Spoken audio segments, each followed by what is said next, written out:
तशरीफ़ लाए मेरे घर पे, मेरे से बात की, अपनी टीम के साथ आप आए।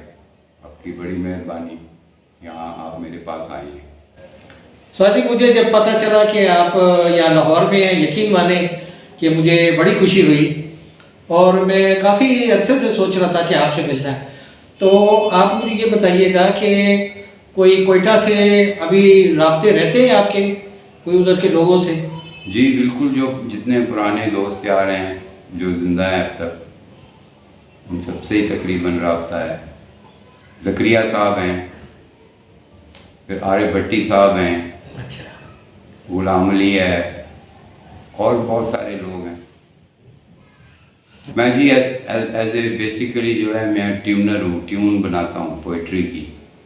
पोइट्री हमें दी जाती है कि जी ये कलाम आया है, इसकी ट्यून बनानी है, तो मैं फिर वो ट्यून बनाता हूँ। मैं एज ए मौसीकार काम मेरा जॉब है, मैं एज ए मौसीकार जॉब करता हूँ। आप कौन कौन से इंस्ट्रूमेंट है जो कि प्ले कर लेते हैं? रिदम के इंस्ट्रूमेंट प्ले कर लेता हूँ, हारमोनियम कीबोर्ड के अलावा। रिदम में तबला है, ढोलक है, कंगो है, ये चीज़ें। मैं पहले रिदमिस्ट भी था, मैं पहले जब कोयटा था तो। किन किन के साथ आपने काम किया हुआ है? मैंने खुदावंद की मेहरबानी से सारे ही फनकारों के साथ काम किया। हामिद अली खान के साथ काम किया, हुमैरा चन्ना के साथ काम किया, फरिया परवेज़ के साथ काम किया, फिर शादिया मंजूर के साथ, ए नैयर साहब के साथ बहुत ज़्यादा काम किया, गुलाम अब्बास साहब के साथ बहुत ज़्यादा काम किया, हुमैरा चन्ना के साथ बहुत ज़्यादा काम किया। सही है। तो आपके उस्ताद साहब का क्या नाम है? मेरे उस्ताद साहब का नाम है उस्ताद नज़र हुसैन। उनको फौत हुए 5-6 बरस हो गए। इनकी गज़लें जो हैं बहुत मशहूर हैं, हिंदुस्तान तक मशहूर हुई। रात फैली है तेरे सुरमई आंचल की तरह, न जाओ सूरत हालात देखते जाओ, और बहुत सारी, क्यों छोड़ा तुमने साथ हमारा जवाब दो। इस तरह से बहुत सारी अनगिनत गज़लें उन्होंने तरन्नुम प्रोग्राम में की मैडम नूर जहाँ के साथ। आप को गाने का क्या शौक था? जी गाने का ही शौक़ था, गाना ही गाता था मैं पहले। अच्छा। तो फिर मौसीकारी का शौक़ साथ पड़ गया, जो मैं समझता हूँ। कोई आपका पसंदीदा गाना जो उस वक्त बड़ा मशहूर था, तो वो थोड़ा सा ज़रा गुनगुना दें। कुछ दिन तो बसो मेरी आँखों में, कुछ दिन तो बसो मेरी आँखों में, फिर ख्वाब अगर हो जाओ तो क्या, कुछ दिन तो बसो मेरी आँख। ये उस दौर का सुपर हिट गाना था। ये 74 की बात सुना रहा हूँ जी। कोयटा की याद आती है कभी आपको? कोयटा भूलता ही नहीं हूँ मैं। कोयटा हर वक्त मेरे ज़हन में होता है, दिलो दिमाग। वो हमारी पैदाइश की जगह है, हम सब बहन भाइयों की पैदाइश कोयटा हमारे, मैं बता रहा हूँ ना, इवन मेरे वालिद साहब की पैदाइश कोयटा की। अच्छा। तो आप कोयटा में किस जगह पे रहते थे? हम रमज़ान रोड पे रहते थे।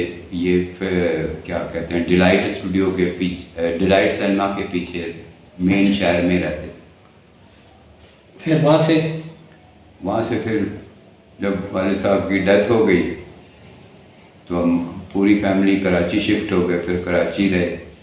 तो देबेक में भी रहे कभी आप? जी, देबा किली में भी रहे। अच्छा। उधर के जो कुछ दोस्त यार?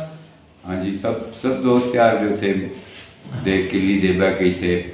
अपना आरिफ भट्टी साहब थे, उनके और बहन भाई थे, ज़करिया साहब थे, फिर हमारा गिटार वाला था एलिक, वो थे, और बहुत सारे लोग थे। आपने अपने ये जो फन का आगाज़ कहाँ से शुरू किया था? कोयटा से ही। कोयटा से? पाकिस्तान टेलीविज़न से? रेडियो से। मैं कराची से नया आया था, तो रेडियो पे मुझे जॉब मिल गई थी। रेडियो में? हाँ जी। तो उस वक्त बाबा जी हयात थे, बाबा करीम बख्श। उन्होंने मेरा तारुफ करवाया था। मुझसे पूछा कौन हूँ, तो मैंने कहा जी मैं क्रिश्चियन हूँ। तो फिर मुझे कहते एक क्रिश्चियन मेरे को भी है, दाऊद उदा ना है, तबला बजाता है। तो उन्होंने मुझे बुलवाया। लाहौर कब आप आए हैं? लाहौर में 90 में आ गया था। 90 से भी पहले आ गया था, 1990 में। हाँ।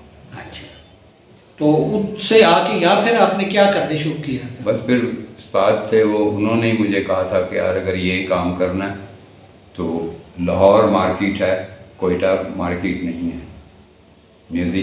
म्यूज़िक की मार्केट लाहौर कराची है बस। अगर काम करना है तो काम सीखना है तो इधर लाहौर आओ। फिर उनके कहने पे मैं लाहौर आ गया था। 90 से मैं फिर उनके पास ही, बल्कि तो उससे पहले भी गया था। मैं 83 में भी आया था, 84-85 में भी उनके पास रहा। फिर उन्होंने यही कहा मुझे कि यार एड्डी दूर पुत्र रह के कोयटे तो ठीक नहीं है, इतने मेरे कोल आ। फिर उनके पास चला आया मैं। फिर मैं वाहिद बंदा हूँ कि मैं उनके घर में सोता था। उन्होंने वो एक फ्लैट लिया हुआ था अंगूरी स्कीम में, वो उन्होंने मुझे दिया हुआ था, मैं उसमें रहता था। तो अभी आपका आगे का क्या प्लान है? बस आगे का प्लान यही है कि जो काम तो अब नेट ने इतना आसान कर दिया है लोगों को कि जिन्होंने घर में कंप्यूटर लगाया है उन्होंने घर में स्टूडियो बना लिया है, चाहे उसकी उत्पत्ति को समझते हैं या नहीं समझते। और कोई आप आजकल के जो नौजवान हैं जो कि मौसीकी की तरफ आ रहे हैं, उनके लिए कोई आपका कोई पैगाम? यही है कि अगर खुदा ने आपको टैलेंट दिया हुआ है तो उस टैलेंट को किसी स्कूल में दाखिल करें, इसका इल्म हासिल करें। आपको पता हो कि ये 12वीं है, ये एमन है, ये मेजर है, ये माइनर है। जब यही नहीं आपको पता तो आप मौसीकार भी हैं, सब कुछ बने हुए। कोयटा में काफ़ी जो लोग थे वो और भी उनका जिक्र होता है जो कि मौसीकी में बड़ा दिलचस्पी लेते थे। फादर ऑटो साहब थे अलफला में, वो तालीम के साथ साथ वहाँ बच्चों को जो है, लोगों को, लड़कों को ये मौसीकी की तालीम भी देते थे। म्यूज़िक की उनका आपसे कभी रब्ता हुआ था? जी कई बार मेरा रब्ता हुआ है। तो बल्कि वो मैं जो कॉन्गो बजाता था वो बड़ा पसंद करते थे, मुझे दाद भी देते थे। फिर उन्होंने कहना मैं आपके लिए चाय बना के लाता हूँ। अच्छा, चाय बनाने चले जाते थे। तो बड़ा प्यार करते थे फादर ऑटो मुझसे। और हमें भी। वो कौन सा साथ बजाते थे फादर? फादर काफ़ी इंस्ट्रूमेंट बजा लेते थे, जैसे गिटार है,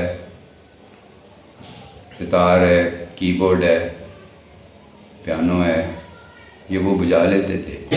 एज ए मैन उनका जवाब नहीं, बहुत आला आदमी थे, बहुत प्यार मोहब्बत करने वाले, शफकत देने वाले। मैं तो बता रहा हूँ ना, मेरे साथ बहुत प्यार था उनका। हम जाते होते थे। तो आप उस वक्त क्या देवे में रहते थे? देवे में रहते थे हम। अच्छा, तो आपके रास्ते में आता है? हम बाबा पहलवान की ज़ियारत के बैक साइड पे रहते थे, और थोड़ा ही आगे जहाँ से ये शुरू होता है 2-3 दुकानें थी उसके पीछे साथ ही अच्छा, अलफला बिल्डिंग लिखा हुआ था।